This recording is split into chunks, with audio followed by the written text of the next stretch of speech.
Vamos lá. Kyrie Irving pediu para ser trocado.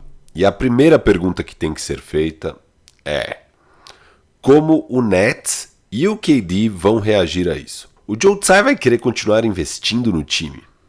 KD, que pediu para ser trocado no verão, vai ficar satisfeito com algum retorno da troca do Kyrie e querer permanecer no Nets? Cara, no verão a troca do KD deixou todos os negócios em suspenso. A gente analisou o mercado para o deadline no podcast de quinta-feira, que vai estar aqui na tela em algum lugar. Se Toronto era o grande dominó até agora novamente tudo vai ficar em suspenso esperando o KD e o Nets. Porque quem queria dar 3 picks num Siakam da vida vai preferir agora segurar para quem sabe dar uns 4 e mais alguma coisinha para pegar o KD. Por isso essa é a pergunta mais importante no momento e é isso que vai ditar tudo. Por que é provável que KD ou Joe Tsai não queiram seguir apostando? Para o Joe Tsai, esse é um projeto caro e ele está certamente de saco cheio desses caras.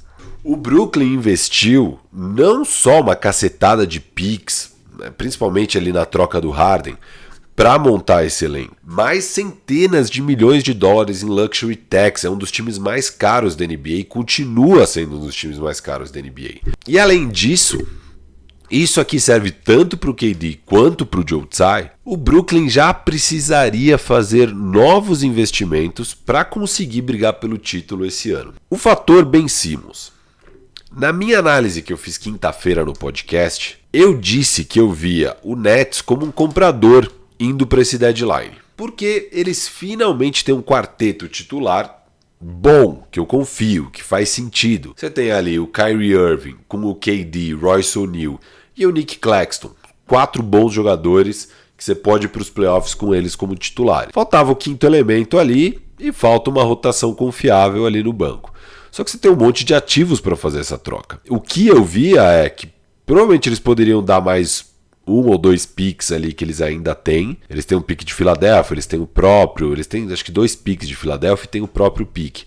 E eles têm muito salário, né? Eles têm o Ben Simmons com 35 milhões, tem o Joe Harris com 18 milhões. Então se eles fossem agressivos agora no deadline, eles poderiam tentar montar um time, pegar um quinto cara titular e mais 2, 3 caras bons aí para rotação. Eles até têm uns caras que dá para jogar alguns minutos de playoffs, mas que eu não acho que encaixa tão bem. Por exemplo, Seth Curry é um cara que pode jogar para vários times 15 minutos, muito importante e tal. Mas eu não quero ver o Seth Curry em quadra com o Kyrie Irving. Então, acho que seria importante aí fazer essas trocas para o Brooklyn Nets poder disputar. Não tem a menor condição de um time ser campeão com 35 milhões do seu cap space sentados no banco. Não existe a menor possibilidade.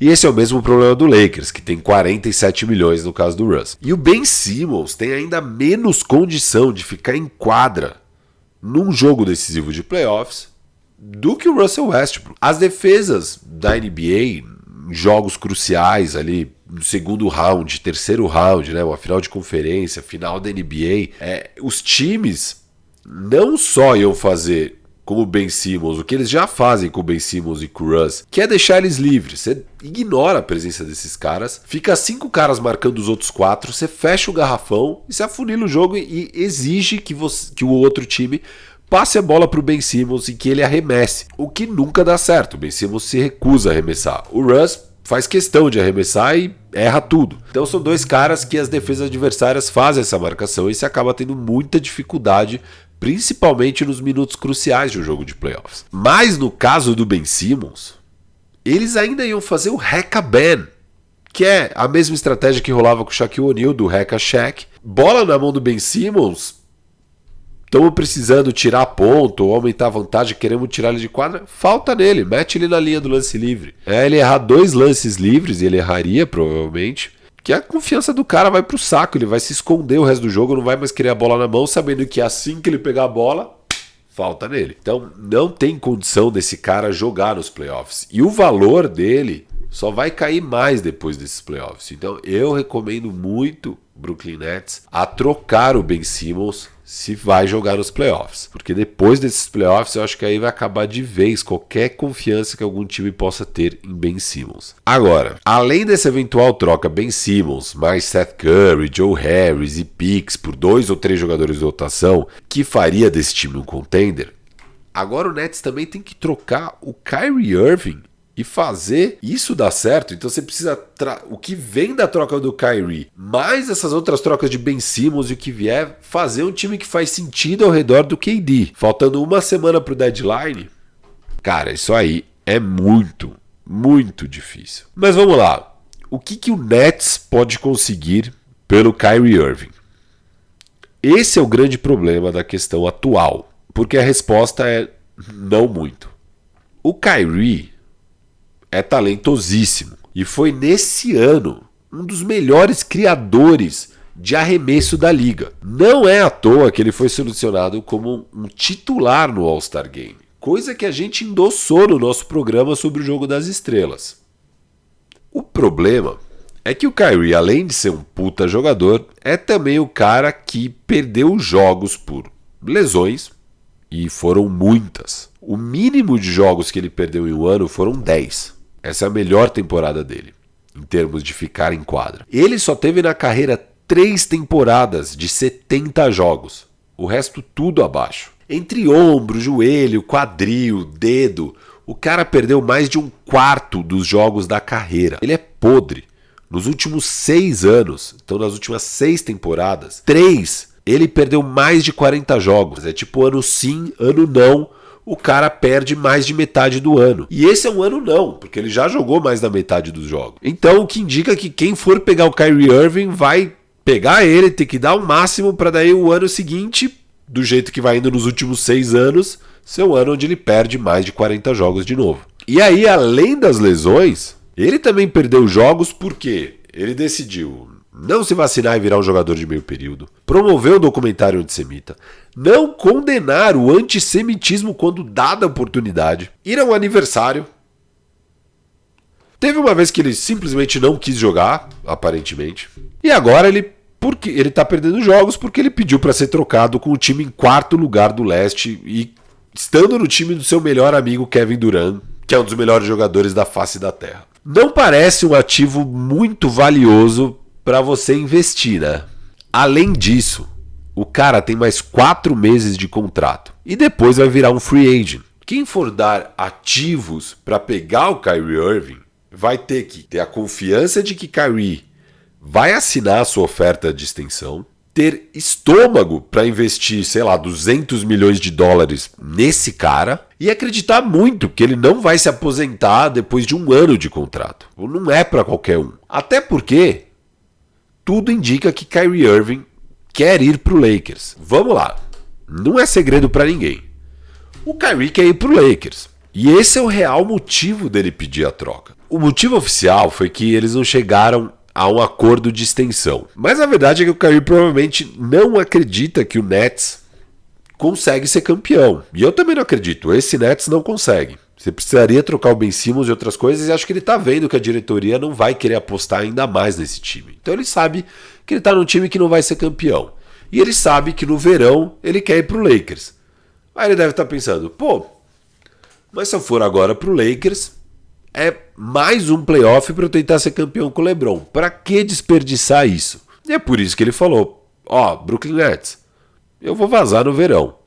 Vocês não preferem pegar algum ativo em troca por mim ao invés de eu sair de graça? E óbvio que ele quer ir pro Lakers. AD e LeBron saudáveis com o Kyrie,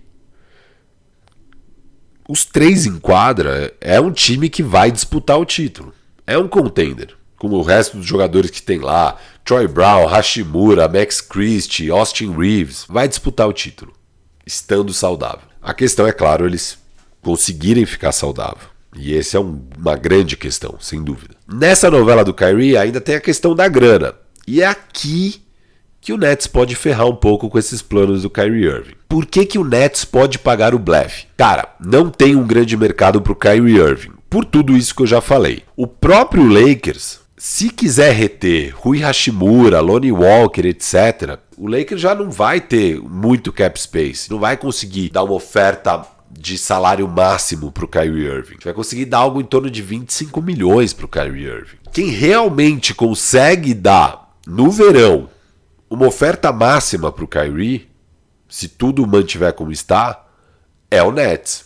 Quem consegue é o Brooklyn Nets. Então, se o Joe Tsai acredita naquele meu papo de que esse quarteto, com alguns reforços, ganharia o título, ele pode muito bem pagar o blefe. Ele troca o Ben Simmons, arruma o time e paga pra ver o que vai acontecer. Caso ele faça isso, o que acontece? Cara, o time pode ser campeão esse ano e pode não ser um desastre mesmo assim. Digamos, se o time vai bem, chega numa final de conferência, indo a 7 jogos com o Bucks da vida, ou um Boston Celtics, ao invés de ser varrido pelo Celtics, dessa vez você encontra o Celtics na final e leva 7 jogos. Por mais que perca, por mais que nem vá pra final da NBA. Cara, você tá no caminho certo. E agora você tem um time pronto, e é com esse time que você pode receber um salário máximo. E seu melhor amigo tá aí jogando pra caramba, que é o Kevin Durant. Você acha mesmo que o Kyrie Irving vai falar não? O Kyrie Irving, no fim das contas, quer a grana. Se o Joe Tsai acredita que esse time ainda pode e tiver disposto a investir mais, eu acho que dá pra ele pagar o blefe do Kyrie. Você fala, Kyrie, não vou te trocar agora, joga aí. O Kyrie joga, o time pode ir bem. E no verão se dá a oferta máxima, e se ele sair fora, beleza, ele saiu fora. Mas seria muito difícil, se o time for bem, que ele tope cair fora. Agora, mais difícil que isso é achar que o Joe Tsai, que já tá mais de saco cheio desses caras do que a audiência do Firmeza Redonda tá de saco cheio de eu falando, fala galera, que ele vai apostar ainda mais nesse elenco e dar um salário máximo de longo prazo pro Kyrie, que é o que ele quer, um salário de 4 anos, 40 milhões por ano. É muito improvável que isso aconteça. Então ele vai ser um Laker até semana que vem. Ele vai ser um Laker. Vamos deixar isso claro, que o Kyrie vai ser um Laker. E por que ele vai ser um Laker e não um Clipper, um Heat, um Heroes? Porque o Lakers é a combinação perfeita de um time que já está totalmente desesperado. As estrelas do time já são mais velhos, não é um projeto muito de longo prazo, é win now mesmo. E tem esse Russell Westbrook sobrando, que você está desesperado para mexer ele e tentar arrumar o time para salvar mais um ano de auge do LeBron. E o LeBron ainda está no auge. E o Lakers tem a certeza absoluta que o Kyrie Irving renova. O Lakers sabe que se trocar por ele agora, aí consegue dar um salário máximo e você vai manter o Kyrie. E o Lakers não tem nada a perder em dar um salário de longo prazo pro Kyrie. Outros times têm muito a perder. O Lakers, se dá um salário máximo pro Kyrie de 4 anos, ele chega pro AD, chega pro LeBron e fala, e aí, vamos renovar também, deixar o mesmo período do Kyrie, vamos a esse trio até o fim do contrato do Kyrie? Ah, vamos, beleza. Pronto, pro Lakers é uma boa.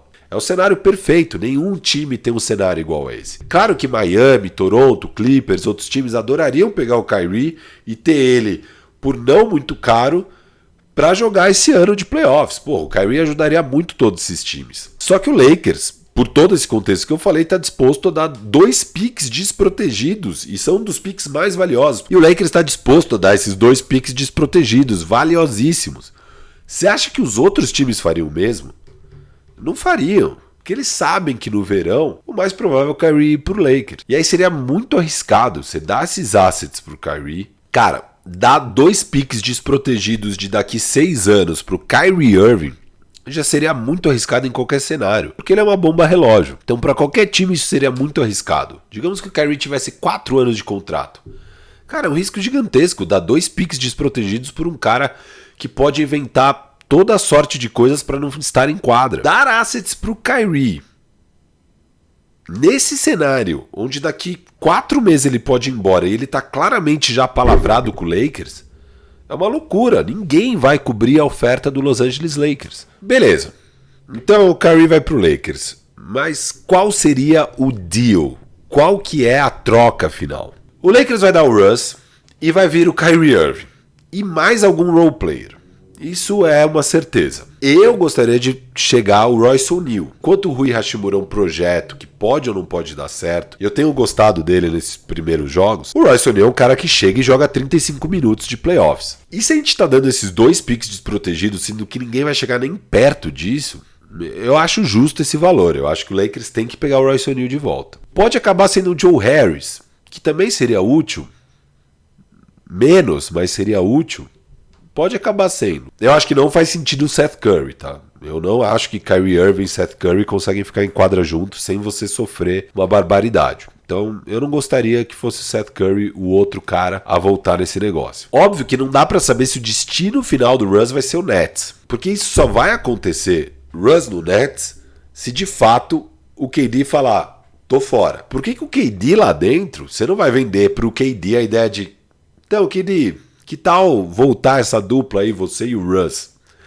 Aí, de fato, ele vai falar, então, quero ser trocado. Se o Nets vai tentar montar um time com os restos de Ben Simmons, com os restos de Kyrie, com os restos de tudo, para o KD disputar os playoffs, aí nesse caso eles teriam que despachar o Russ para um terceiro time e pegar de volta jogadores para o time deles, como, sei lá, o Conley do Jazz. Então você manda o Russ pro Jazz, o Kyrie Irving pro Lakers e do Jazz vai pro Nets, sei lá, o Mike Conley, o Malik Beasley e tal. Eu acho muito difícil que o KD fique satisfeito com essa situação.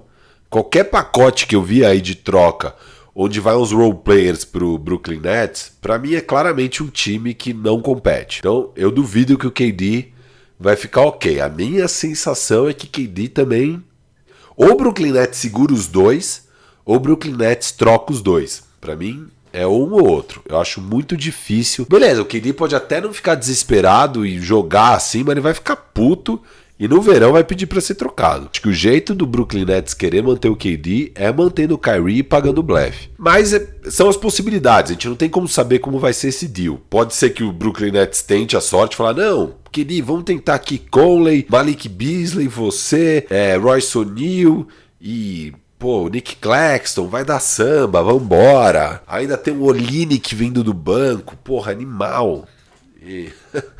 Enfim, eu acho muito difícil. Vai ser muito interessante ver qual que vai ser o deal, afinal. Qual que é o negócio, porque, puta, tem muitas possibilidades. Os picks podem ser levemente protegidos ou não. O Lakers pode ter que mandar junto um Max Christie ou não. Pode variar quais role players do Brooklyn Nets também vão ser envolvidos na troca. Pode variar se vai ter um terceiro time, qual é o terceiro time.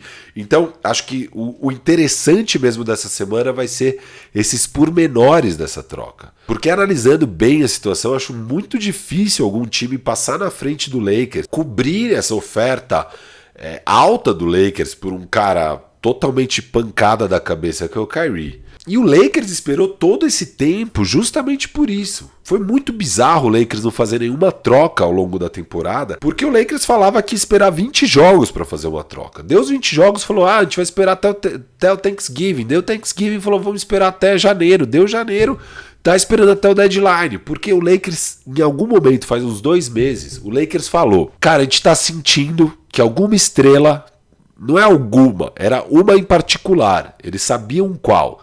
Eles falavam, tem uma estrela que eventualmente vai ficar disponível e a gente vai segurar para pegar essa estrela. A gente não vai queimar 2 picks em role players, naquele pacote do Jazz, no pacote do Charlotte, no pacote do Indiana. Não vamos, a gente quer pegar essa estrela específica. A estrela era o Kyrie. E sem dúvida já estava tudo apalavrado desde sempre. Você vê aquelas cenas de AD abraçando com o Kyrie no fim do jogo e conversando meio olhando pra câmera assim, tipo, putz, será que estão lendo meu lábio aqui e tal? E é meio nojento que sejam assim as coisas, mas é assim. É assim que funciona. Com certeza isso tudo tá palavrado. Cara, e olha, eu torço pro Lakers. Eu não queria que a solução dessa temporada fosse trazer o Kyrie Irving no deadline. Apesar de que, óbvio, as nossas chances tendo o Kyrie no lugar do Russ vão ser muito maiores. Eu não tava muito afim de torcer para um time com o Kyrie Irving, ter que torcer pro Kyrie Irving e tal. Eu acho um cara muito complicado, muito... que eu não gosto mesmo. Então eu não tô feliz que essa troca vai acontecer, apesar que eu tô feliz que o Russ vai embora. Eu acho que pode dar certo, tá? Eu acho que o Lakers de fato vai virar um contender pegando o Kyrie Irving. Eu preferia apostar em coisas menos arriscadas, porque já é um risco gigante o status de saúde de LeBron James e Anthony Davis. Ter os dois em quadra, a garantia de que os dois estarão em quadra já é muito arriscado. Eu não confio que eles vão estar em quadra. Então eu quero que quando eles estejam em quadra, o resto não seja uma aposta, o resto seja uma certeza. Você sabe exatamente o que você vai ter dos outros caras. Porque eu sei que AD e LeBron basta para eu ganhar um título. Eu não preciso de uma terceira estrela. E aí agora, então, além do risco de LeBron e AD, a gente vai ter o risco do Kyrie. E é muito difícil que um dos três não estoure. É muito difícil. Então, não é o caminho que eu mais gosto. Mas é um caminho que pode dar certo. Isso é inegável que pode dar certo. Enquanto o estado atual não tem a menor chance de dar certo. Você não vai ser campeão com o Russell Westbrook, que são 47 milhões, que não pode jogar os minutos cruciais de playoffs. Não pode. Eu encerraria o meu fator risco de Lakers com a saúde dessa dupla LeBron e AD. E montaria o resto do time com caras confiáveis na defesa, no arremesso e na saúde. Inclusive a mental. Não é o caso do Kyrie, mas é o caminho que o Lakers vai fazer. E vamos ver o que vai acontecer.